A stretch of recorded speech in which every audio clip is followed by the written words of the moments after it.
পুরোপুরি খোলামেলা গল্প শুনতে ও আমাদের প্রিমিয়াম অডিও চটি গ্রুপে অ্যাড হতে পিন কমেন্টে দেওয়া নম্বরে যোগাযোগ করো। জোস সাউন্ড, মুখ খারাপ, পাগলামি কি নেই আমাদের এই রগরগে চটি গল্পে। জলদি নক করো, আমি তোমার অপেক্ষায় আছি। বন্ধুরা, কেমন আছো? আজ আবারও তোমাদের জন্য দারুণ একটা ঘটনা নিয়ে আসলাম।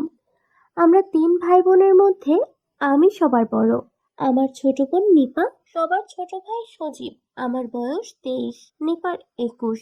দেখতে দেখতে সজীবও বড় হয়ে গেল। ছোট থেকে সজীব আমার সাথে থাকতো, আর নিপা আলাদা রুমে থাকতো। বন্ধুরা, যাই হোক, আজ সকালে ঘুম ঘুম চোখে অনুভব করলাম সজীব আমার ফুলের ওপর মাথা রেখে ঘুমিয়ে আছে। সজীবের দিকে তাকিয়ে আমি অনেকটা আঁতকে উঠলাম।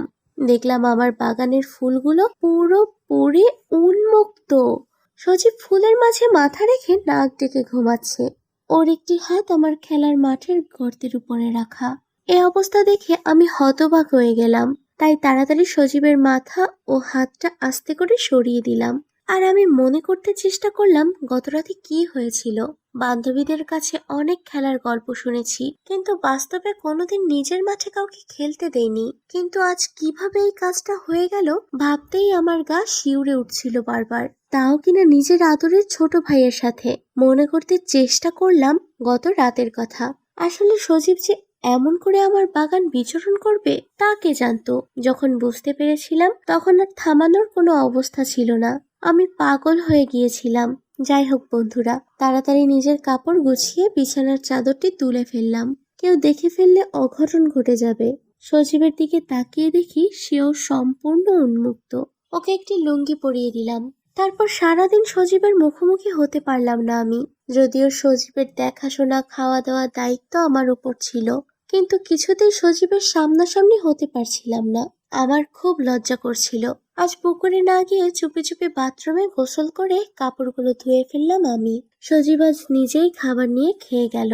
ওদিকে সজীব আমার চোখের দিকে তাকাতে পারছিল না, তাই অন্য দিনের মতো আপু আপু বলে ডাকলো না। রাতে সজীব আমার আগে আমার রুমে গিয়ে ঘুমের ভান করে পড়ে রইল। আমি কাজকর্ম শেষ করে ইচ্ছে করেই একটু দেরিতে ঘুমোতে গেলাম। বাতি অফ করে বিছানায় অন্যদিকে শুয়ে ঘুমিয়ে পড়লাম। হঠাৎ সজীবের হাতের স্পর্শে আমি ঘুরে গেলাম। সজীব আমার কাছে এসে বলল, আপু, তুমি কি আমার উপর রাগ করেছো? আপু শোনো না, আমি নিজের ইচ্ছেই কিছু করিনি। ঘুমের ঘরে কি হয়েছে তা আমি বুঝতেও পারিনি। হঠাৎ কি হলো জানি না। এই কথা শুনে আমি সজীবের মাথাটা নিজের সাথে চেপে ধরলাম। সজীব আমাকে জড়িয়ে ধরলো। কিছুক্ষণ এভাবে কাটার পর সজীব আমার বাগানের ফুলের মধ্যে তার মুখ ঘষতে শুরু করলো। আমি প্রথমে একটু বাধা দিলেও বেশিক্ষণ বাধা দিতে পারলাম না। ওদিকে সজীব এতক্ষণ আমার ফুলগুলো উন্মুক্ত করে নিয়ে দলাই মলাই শুরু করলো। আমি নিজেকে আর ধরে রাখতে পারলাম না। সজীব ততক্ষণে বেশ উত্তেজিত হয়ে গেল। ওর খেলোয়াড়টা বেশ বড় হয়ে লাফাতে লাগলো।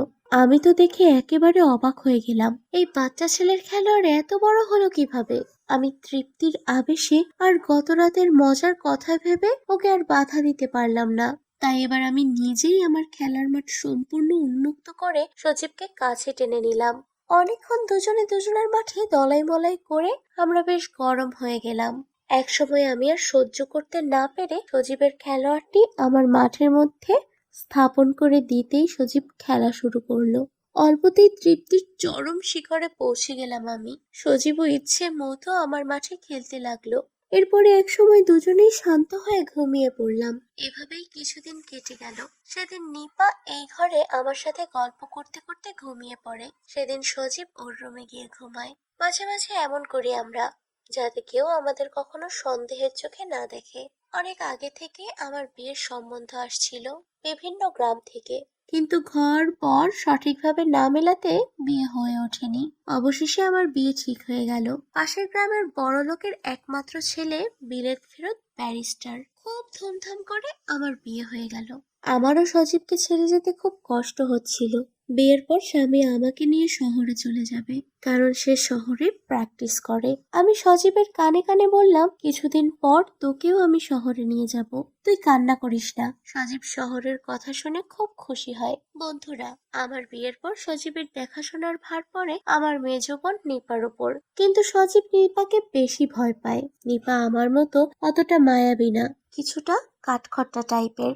মুখের ওপর কড়া কড়া কথা শুনিয়ে দেয়। তারপরেও সজীবকে নিপার তদারকিতেই থাকতে হয়। তবে নিপা আমার চেয়েও সুন্দর। নিপা আমার থেকে একটু শর্ট হলেও বেশ ফর্সা, মানে হলুদ ফর্সা, অনেকটা মায়ের মতো। আমি বাবার গড়ন পেয়েছি, আর নিপা মার গড়ন পেয়েছে। প্রায় নিপার সাথে সজীবের ঝগড়া হয়।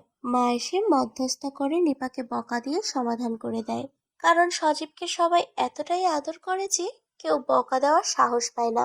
আবার বিয়ে হয়ে শ্বশুরবাড়ি যাওয়ার পর কিছুদিন সজীব বেশ মনমরা হয়ে থাকলো। সারাদিন শুধু আমার কথা মনে পড়তো। কিন্তু ভগবান তো সবার মনের কথাই জানেন। তাছাড়া এইভাবে তো আর সময় কাটে না। তাই সজীব একটা সুযোগ পেল।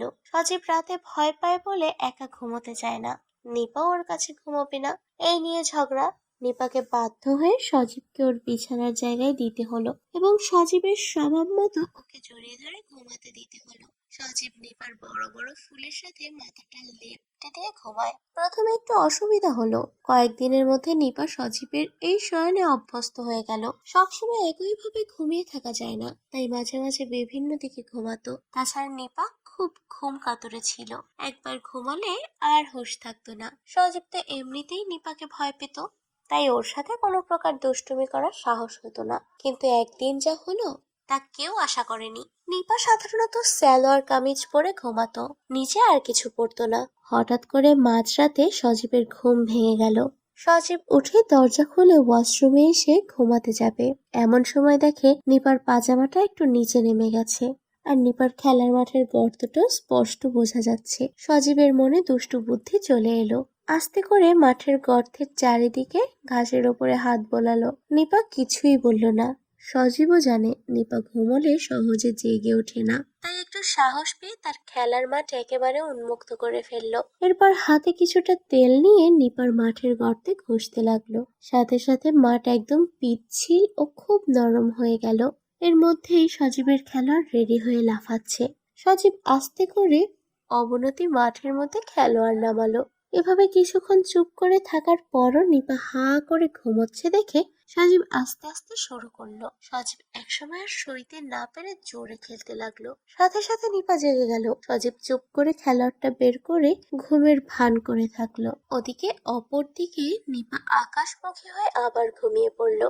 এবার নিপার মাঠের উপর উঠে সজীব আবারও খেলতে থাকলো। যখন নিপা সবকিছু বুঝতে পারে তখন অনেক দেরি হয়ে যায়। কিছুই করার নেই, যা হবার তাই হয়ে গেছে। তাই মজার কথা চিন্তা করে সজীবকে নিজের সাথে চেপে ধরলো। বেশ কিছুক্ষণ খেলার পর নিপাকে তৃপ্তি দিয়ে সজীব শান্ত হয়ে গেল। বন্ধুরা, আজ এখানেই শেষ করছি।